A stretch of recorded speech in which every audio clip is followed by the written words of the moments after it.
네, 오늘 율법과 간음 세 번째 시간입니다.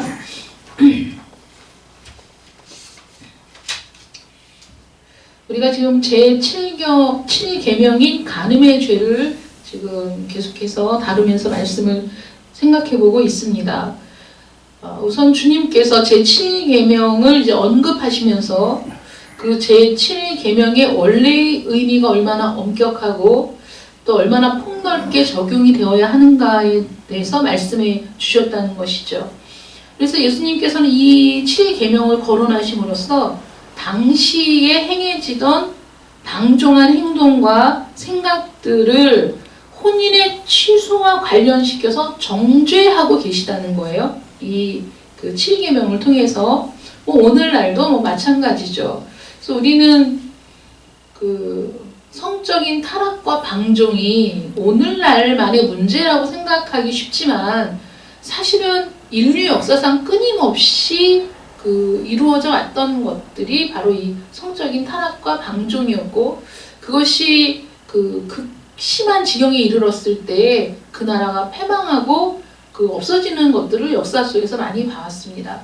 그래서 로마가 멸망하기 전에 그 사람들은 이혼을 자랑 삼아 이혼을 한 번 할 때마다 반지를 끼면서 반지를 4개, 5개 끼고 있는 손을 보여주면서 이만큼 자기가 이혼했다. 이런 것들이 무슨 능력이나 되는 것처럼 자랑하던 그런 시절이 있었다고 합니다. 이제 패망하기 직전에. 우리나라도 그 엄격했던 유교 사상의 지배를 받았다고 우리가 생각했던 그 조선시대에도 이혼하고 재혼하는 일들이 있어 왔고, 여성들이 주체적으로 그런 것들을 볼 때 또 창세기에도 여러 여인을 처첩들을 거느린 그런 것들이 즉시 사실은 바로 나타나기 시작해서, 그래서 인류 역사상 우리가 외면할 수 없고 또 그런 일들은 일어날 리가 만무하다고 믿을 수 없는 일들 중에 하나가 바로 이 성적인 방종과 타락이라고 볼 수 있죠. 그런데 이들이 모세의 율법을 심하게 왜곡시켜서 함부로 이혼해 왔다는 것을 지금 주님께서 지적하고 있는 거예요. 유대인들은 지극히 사소한 이유를 핑계 삼아서 이혼하는 것을 묵인해 왔다는 겁니다. 주님은 그것을 책망하고 계신 거죠. 그래서 7계명을 본래의 위치로 지금 돌려놓으시고 완전하게 하신 거예요. 이 말씀을 통해서. 그래서 그 역사를 쭉 살펴볼 때 영성이 약해지는 곳에서 도덕성이 타락해 왔음을 우리가 볼 수 있다는 거죠. 그래서 하나님의 요구에 점점 무관심해지기 때문에, 여러분, 하나님이 우리에게 요구하시는 것이 무엇인지 듣기 위해서 귀를 기울이고 마음을 다해 그 말씀을 들으십니까? 하나님이 우리에게 요구하시는 게 무엇일까? 하나님은 우리가 어떤 삶을 살기를 원하실까? 하나님은 우리가 어떤 생각을 가지고 이 세상에서 존재하기를 원하시는가에 관심을 기울인 적이 있으세요? 세상 사람들이 어떻게 생각하나는 우리가 늘 신경을 쓰고 살지만 하나님이 어떻게 생각하실까는 사실 생각하지 않고 살아가고 있죠. 사실 우리가. 그래서 하나님의 요구에 우리가 무관심해지기 때문에 혼인이라는 것이 얼마나 신성한 것인가에 대해서도 점점 과소평가하게 되고 등한시하게 된다는 거예요. 그래서 하나님에 대한 두려움이 없어질 때 도덕적인 타락이 범람하게 되더라는 것이죠.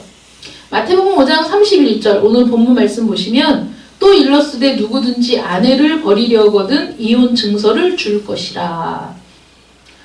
그래서 이혼에 관한 원리 법규. 그러니까 우리가 이제 이런 계명이 있는데라는 것이 과거의 모세를 통해 주어진 원래의 율법이 있잖아요. 그 원리 법규가 신명기 24장 1절부터 4절까지 나오고 있는데, 신학의 주류를 이루던 학파들 가운데서 한 학파는 남자가 어떤 이유로든지 그의 아내를 쫓아낼 수 있다고 가르쳤다는 거예요.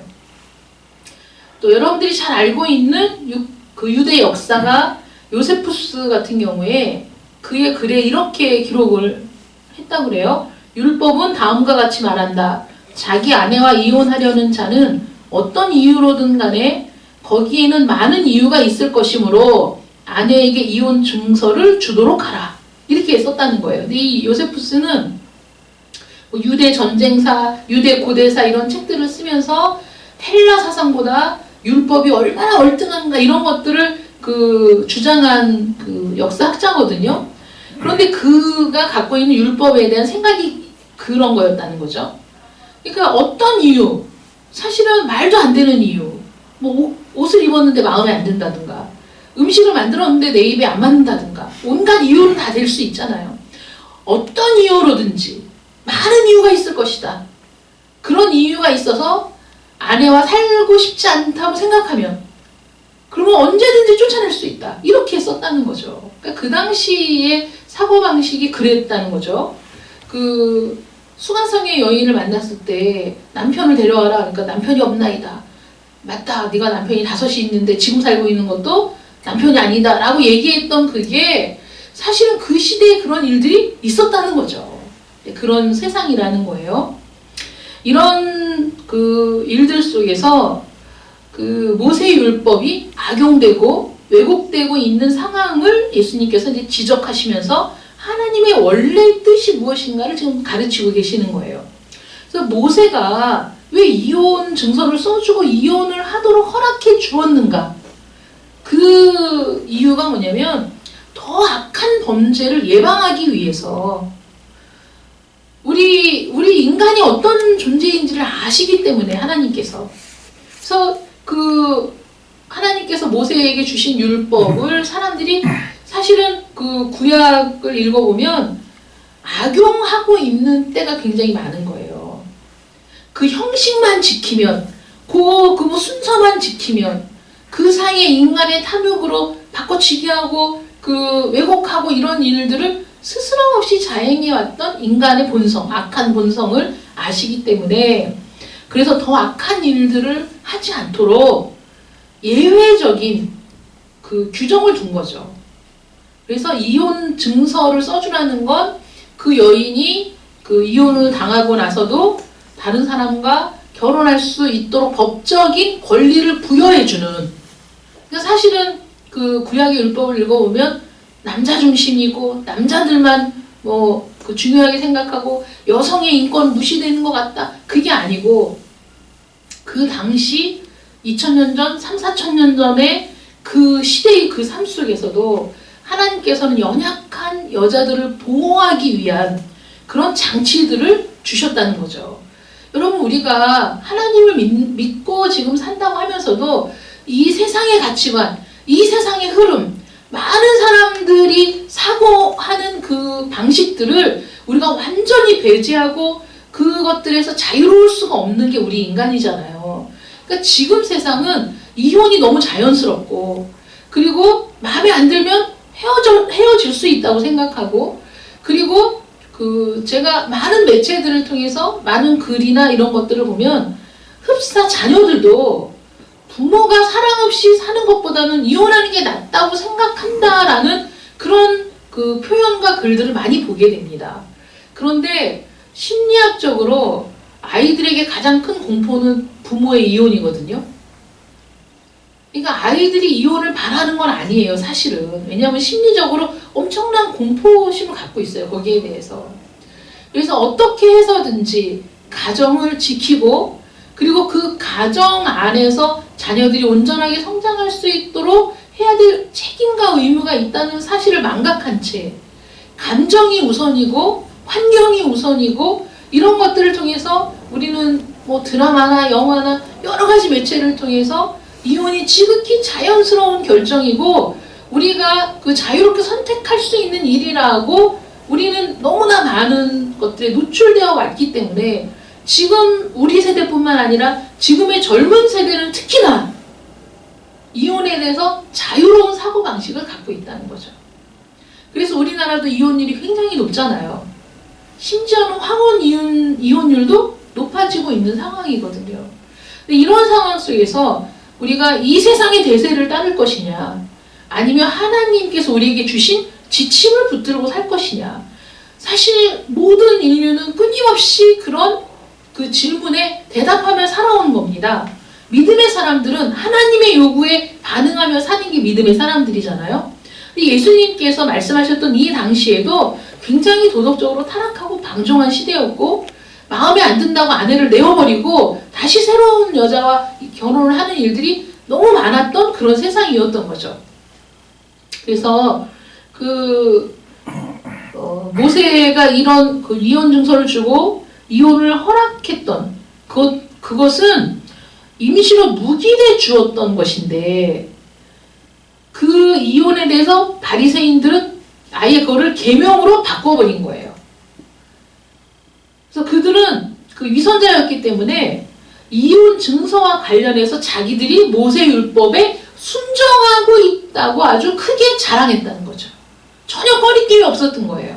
아내를 내버리면서, 사실 그 당시에 아내를 내어버렸을 때 그 아내는 굉장히 여러 가지 곤란한 환경에 직면하죠. 지금보다 훨씬 더 심각한 생활의 위협과 그런 것들을 감수할 수밖에 없는 상황이었거든요.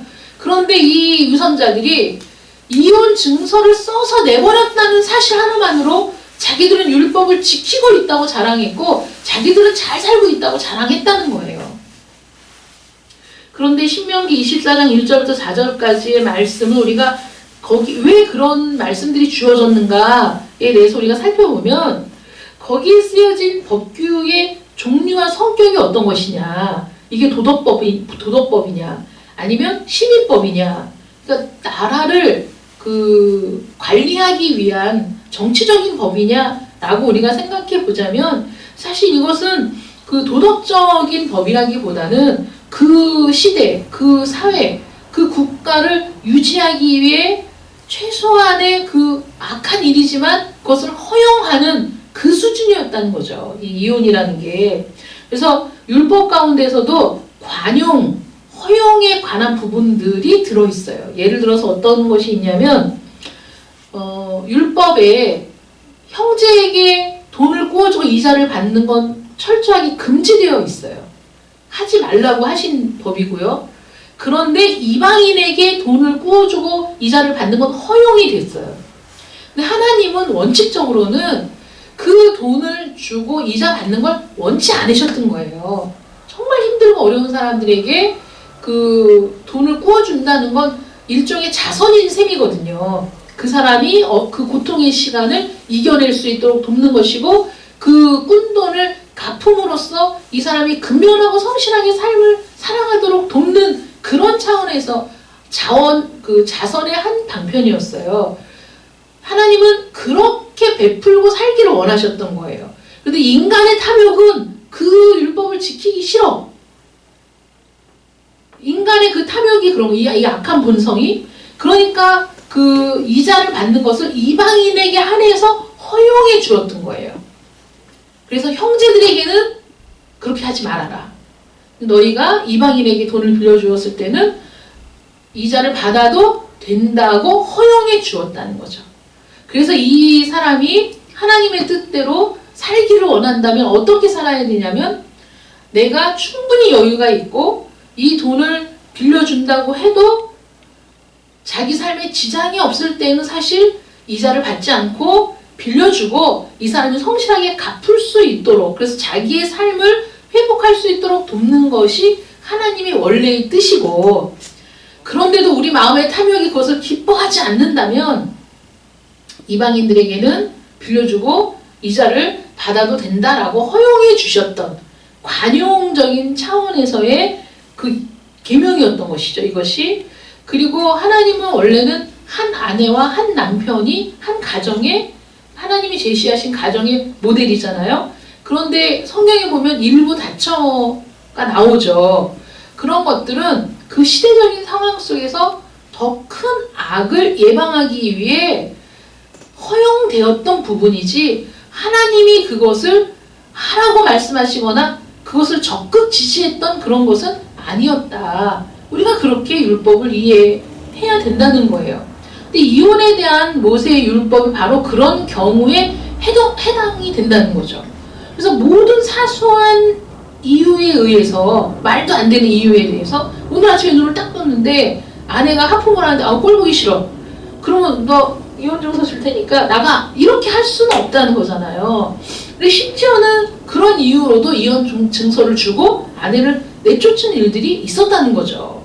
그래서 사소한 이유에 의해서 이혼 증서를 주는 것을 인정한 것이 아니라 더 큰 악을 예방하기 위한 것이다. 어떤 거냐면 한 남자가 자기 아내가 죽도록 싫어. 꼴도 보기 싫어. 그런데 하나님의 율법에 절대 이혼은 불가야. 이러면 그 악한 본성이 그 아내를 죽음에 이르기까지 학대할 수도 있다는 거죠. 그 미움이 지나쳐서. 그러면 그 당시에 여성들은 보호받을 길이 없었던 시대잖아요. 하나님이 주신 율법은 정말 놀랍도록 약자를 보호하는 그런 율법이에요. 여러분들이 그 율법을 쭉 읽어보면 심지어는 가난한 자들을 위해서 그 곡식을 추수할 때 귀퉁이는 남겨두고 떨어진 이삭은 줍지 말고, 왜냐하면 그 헐벗고 가난한 이들이 타작마다 타작을 끝낸 밭에 들어가서 그 떨어진 이삭이라도 주워서 먹고 살 수 있도록 그런 우리는 생각하지 못했던 세심한 배려들이 율법에 많이 나와 있거든요. 그런데 그 여자들을 보호해 줄 수 있는 법이 없었던 그 몇천 년 전에 이 하나님 율법을 주실 때 혹시라도 인간의 악함 때문에 정말 누구에게 도움을 호소하지도 못하고 그 여성들이 많이 죽었었잖아요, 예전에는. 근데 그런 것들을 방지하고자 정말 그런 상황이라면 합법적으로 이혼 증서를 써주어서 그 아내를 내보내고 다시 결혼을 할 수 있도록 허용했을 뿐이지 그것을 권장한 것도 아니고 그것을 잘한다라고 한 것이 아니었다. 이렇게 예수님께서 그들의 악한 본성을 지적하시면서 율법을 주셨던 하나님의 원래의 의도를 설명하시고, 그래서 그 제7계명이 원래 갖고 있는 의미를 회복시키셔서 완전하게 지금 하고 계시다는 거죠. 그래서 이혼이라는 건 본래의 하나님께서 주신 결혼 제도에서 벗어난 거예요. 왜 사람들이 이혼하고 이런 상황이 되느냐? 인간이 타락했기 때문이라는 거죠. 하나님께서는 아담과 하와를 통해 한 가정을 이루게 하셨을 때 보시기에 좋았더라. 그래서 그들이 서로 협력하고 하나님과 교제하면서 행복하게 살 수 있도록 만드신 것, 그게 하나님의 목적이었어요. 타락하고 난 뒤에 가정도 깨어진 거죠. 가정도 깨어지고 죄와 탐욕이 우리를 지배하면서 이 세상에 말할 수 없는 혼란이 들어오게 된 것이다.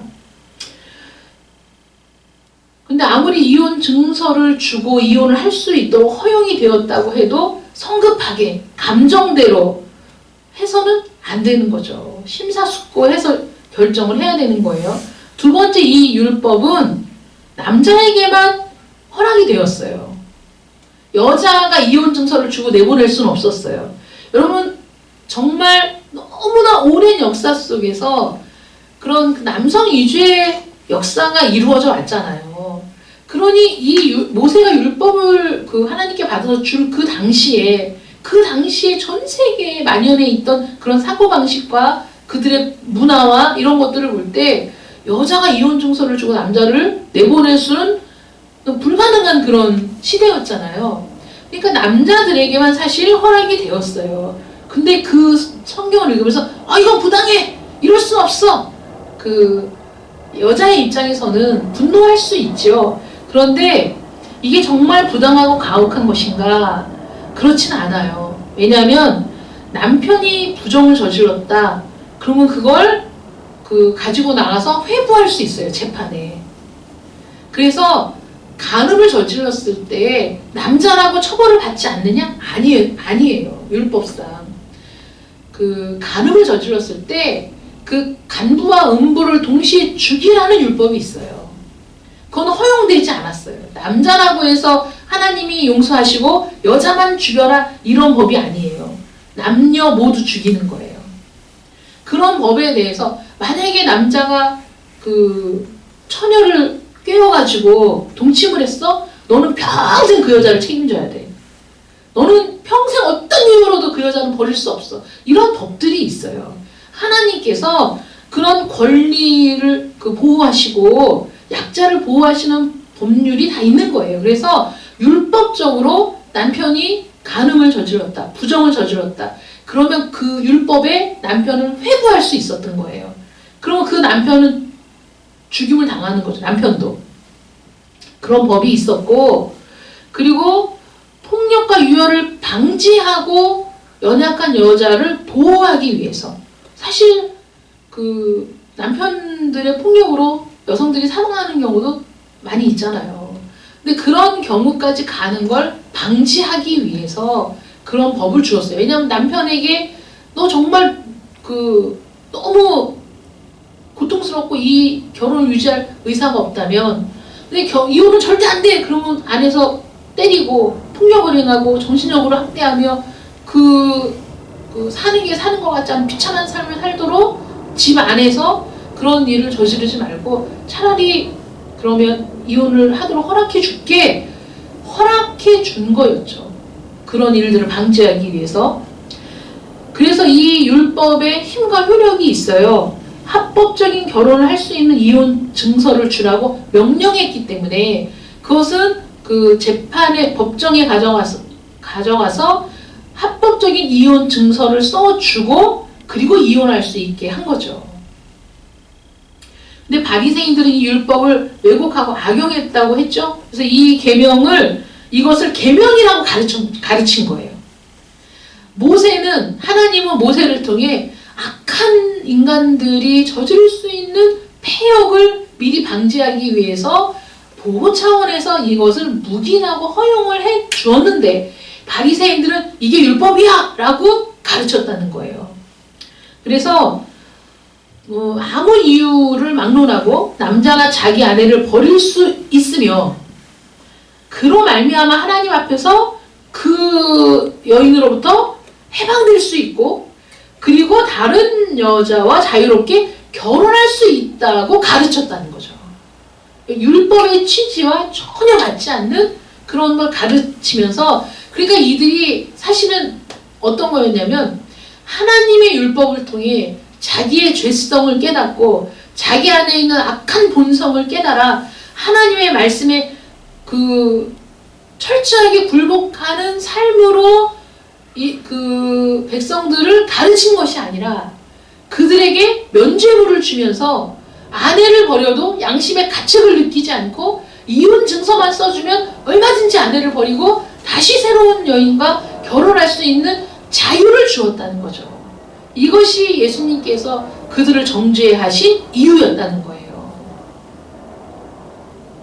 정말 하나님의 그 율법이 놀랍지 않습니까? 하나님의 그 율법을 주신 목적과 의도를 알면 정말 감사뿐인 거예요. 그런 것들을 생각하면. 그래서 예수님이 그들에게 이렇게 말씀하십니다. 나는 너희에게 이르노니 누구든지 음행한 연고 없이 아내를 버리면 이는 그로 간음하게 하며 또 누구든지 버림받은 여자에게 장가드는 자도 간음함이니라. 이 말씀은 사실 너무 엄격해가지고 우리가 정말 어떻게 이렇게 살 수 있을까 이런 생각이 들어요. 어떤 거냐면 음행한 연고 없이, 그러니까 부정을 저질렀다는 확실한 증거 없이 자기 아내를 내쫓았어요.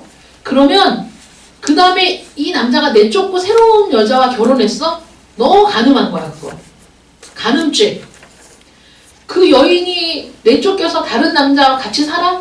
그러면 그 가정도 간음죄. 이 율법의 원리가 뭐냐면요.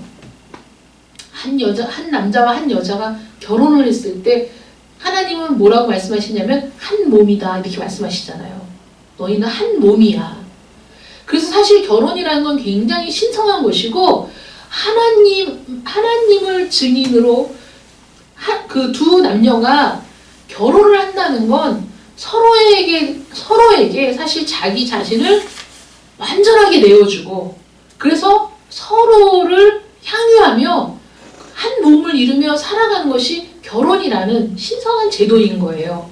그런데 아내나 남편이 간음을 했어. 부정을 저질렀어. 그럼 그 한몸됨이 깨어져 버린 거죠. 혼인이 깨어져 버린 거예요. 그러니 그 음란을 행한, 간음을 행한 사람의 죄가 얼마나 큰지 아시겠어요?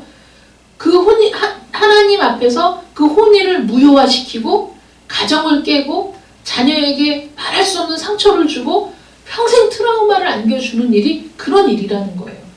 씻을 수 없는 고통을 주는 거죠. 그것은 완전히 혼인을 깨어버린, 한몸됨을 부숴버린. 그래서 그 창기와 자는 사람들에게 사도는 뭐라고 얘기하냐면, 네가 창기와 잠으로써 창기와 한 몸이 된 것을 알지 못하느냐. 내가 창기와 자는 순간에 창기와 한 몸이 되는 거야. 아유 더러운 거 욕할 필요가 없어요. 똑같은 사람이 되는 거예요. 그런데 그런 그 부정한 행위를 저지르지 않았어. 그런데 아내를 내버렸어. 그럼 이들은 사실 이 인간 세상의 법정에서는 뭐가 문제야? 이혼 증서를 줬는데, 이 여자도 합법적으로 결혼할 수 있는데, 사실 모세의 율법은 그 거기까지만 해서 여자를 보호한 법이지만 예수님은 사실 더 엄격한 걸 요구하고 계시는 거예요. 네가 그런 이유 없이 가정을 지키고자 하는 어떤 노력도 하지 않고 네가 악한 본성이 이끄는 대로 아내를 내버렸을 때, 네가 다른 여자와 결혼하면 너의 가정도, 너희도 가늠한 사람들이 되는 것이고, 왜냐면 아직 이 혼인이라는 것이 깨어지지 않았기 때문에 하나님 앞에서는 이 여인도 다른 남자와 결혼하면 이 여자도 가늠하게 네가 만드는 것이다. 그러니까 이 남자의 죄는 이중 삼중 가중되어 엄청난 죄를 저지르는 거죠. 그러니까 뭐예요? 너 이런 말로 쉽게 아내를 내버리는 그런 악행을 저지르지 말라는 거죠. 이거는 죄가 아닌 게 아니야. 이건 죄야. 여러분, 우리가 이렇게 엄격한 그 말씀 앞에, 주님의 경고 앞에서 야, 우리가 어떻게 이렇게 살 수 있을까를 고민하게 되고, 그 율법의 엄중함 앞에서 나는 정말 어떻게 할 수 없는 죄인이라는 것을 깨닫게 하는 것이 율법의 능력이거든요. 그러므로 율법은 다르게 가르쳐져야 되는 거예요. 아, 그럼 나는 이미 이혼을 했는데 나는 죽어야 되나? 이런 게 아닌 거죠. 그 가늠한 여인을 예수님 앞에 끌고 왔을 때 사람들이 이 여인은 가늠하다 현장에서 들켰습니다. 그러면 그 율법대로라면 사람들이 돌로 쳐서 죽여야 되거든요. 남자는 왜 안 데리고 왔나 몰라? 여자만 데리고 와가지고 이 여인을 어떻게 할까요? 이렇게 얘기했을 때 예수님께서 그들 앞에서 땅바닥에 막 무슨 글씨를 쓰시더니 너희 중에 죄 없는 자가 먼저 돌로 쳐라. 그랬을 때 그들이 다 그 집었던 돌을 버려두고 다 사라졌거든요. 여러분 보세요. 주님의 말씀 앞에서 누구든지 죄 없는 자가 먼저 돌로 치라는 말씀 앞에서 다 양심의 가책을 느껴서 누구도 그 여인에게 돌을 던질 수 없는 사람이라는 것, 하나님의 말씀은 우리에게 그 누구도 예외 없이 내가 죄인임을 발견하게 하는 것이 하나님의 말씀, 율법의 능력이라는 거예요. 그런데 그 율법을 왜곡해서 된다, 괜찮다, 면죄부를 누가 줄 수 있냔 말이죠. 바리새인들이 그런 면죄부를 주었어? 위선자들, 이런 회칠한 무덤 같은 것들, 건발 번지르르 하고 속은 모든 악행이 담겨있는 더러운 것들, 예수님이 그들을 정죄하신 거죠. 그들의 죄는 자기만 천국에 못 가는 죄가 아니야. 다른 사람들도 함께 천국에 들어가지 못하게 하는, 입구를 막고 있는 그런 어마무시한 죄를 짓고 있다는 겁니다. 그래서 그 율법이 이렇게 지엄한데 우리가 어떻게 이 율법을 지킬 수 있는가? 이미 이혼한 사람은 어떻게 살란 말인가? 아무 이유 없이 내쫓긴 사람들은 도대체 무슨 죄란 말인가? 주님이 하신 말씀은 원래의 율법은 이런 의미가 있는 것인데 인간의 죄 때문에 이것들이 파괴되고 이렇게 된 것에 대해서 우리가 심히 부끄러워하고, 그리고 그것을 깨달은 후부터는 그런 죄를 짓지 않도록 살아가야 된다는 거죠. 새로운 존재가 되어서. 그래서 그 가늠한 여인에게 그 돌을 들었던 사람들이 다 돌을 내려놓고 돌아가서 예수님과 그 여인만 있을 때, 야, 너를 돌로 치려고 했던 자들이 다 어디 있느냐? 없습니다. 나도 너를 정죄하지 아니하노니. 그리고 그게 복음이거든요, 사실. 나도 너를 정죄하지 아니하노니 이제 가서 다시는 범죄하지 말라. 이게 그 은혜를 받은 후에 우리가 살아가야 할 길인 거예요. 그전에는 우리가 알지 못해서 깨닫지 못해서 이 세상이 다 그러니까 다른 사람들도 그러고 사니까 죄가 아닌 줄 알았는데 이렇게 살아왔다가 이 율법 앞에서 지엄하신 율법, 하나님의 거룩한 뜻이 담긴 율법을 마주 대하고 나니까 야, 내가 잘못 살았구나. 내가 죄인이구나. 나는 이렇게 살 능력도 없고 나는 이미 이런 죄를 짓고 살아왔는데 어떻게 해야 할까? 라고 자기의 죄로 인해 고통받는 마음이 가난한 마음이라 그랬잖아요. 가난한 심령이 되어 내가 어떻게 하면 좋을까? 사도들의 말씀을 듣고 수많은 사람들이 우리가 어찌하면 좋을까? 우리가 어떻게 하면 되겠느냐? 그들이 탄식할 때 그때 사도들이 예수 그리스도의 복음을 전하고 그들이 그 자리에서 회개하고 성령을 받고 3,000명이 5,000명이 회심하는 역사가 일어났던 거 아니겠습니까? 그러므로 하나님의 말씀은 온전하고 바르게 증거가 돼야 된다는 거예요. 이 시대와 맞지 않아? 아니에요. 이 시대가 틀린 거예요. 지금의 논리와 맞지 않아? 아니요. 지금의 논리가 틀린 거예요. 왜냐하면 진리는 변하지 않습니다. 아멘. 이 세상의 논리는 수도 없이 변해왔어요. 지금까지.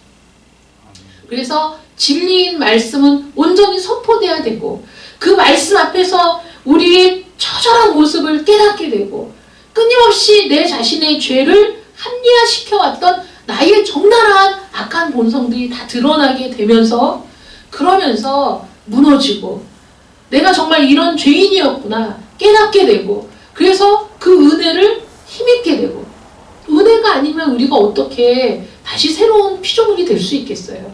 우리가 어떻게 다시 새로운 삶을 살아갈 수 있는 존재가 되겠습니까?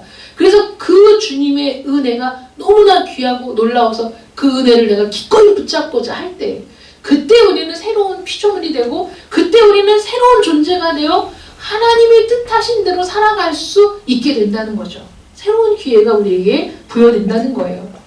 그런데 만약에 배우자가 부정을 저질렀어. 그래서 이혼하게 됐어요. 부정을 저질러서. 그러면 부정을 저지르지 않은 자는 순결한 사람이에요. 왜냐하면 이 사람은 혼인을 깬 사람이 아니거든.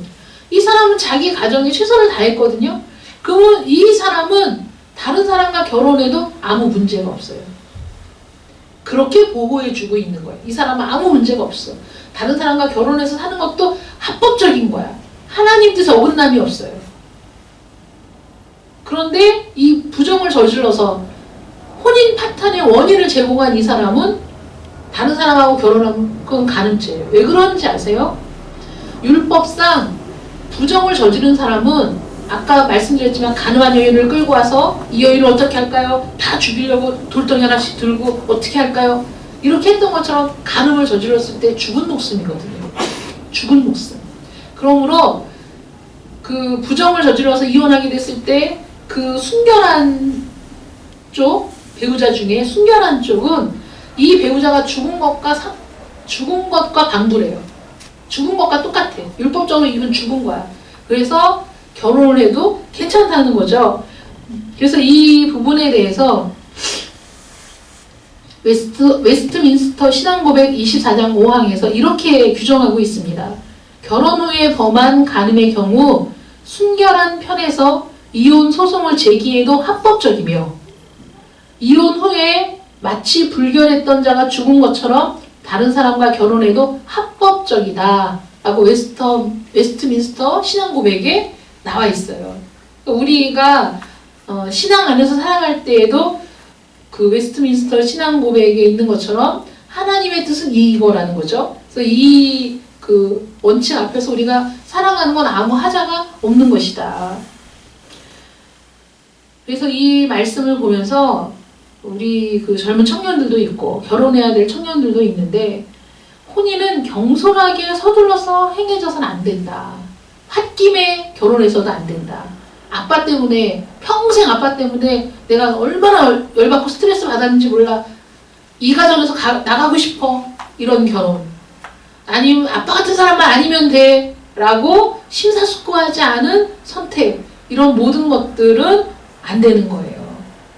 하나님 앞에서 기도하면서, 여러분 그래서 결혼하지 않은 청년들은 기도해야 돼요. 하나님, 정말 하나님이 축복하시는 그런 결혼을 할 수 있도록 내 눈을 열어주시고 지혜를 주시고 또 진실을 볼 수 있도록 눈을 열어주셔서 그래서 합당한 배우자를 만날 수 있게 해달라고 기도해야 돼요. 결혼 전에 반드시 기도해야 됩니다.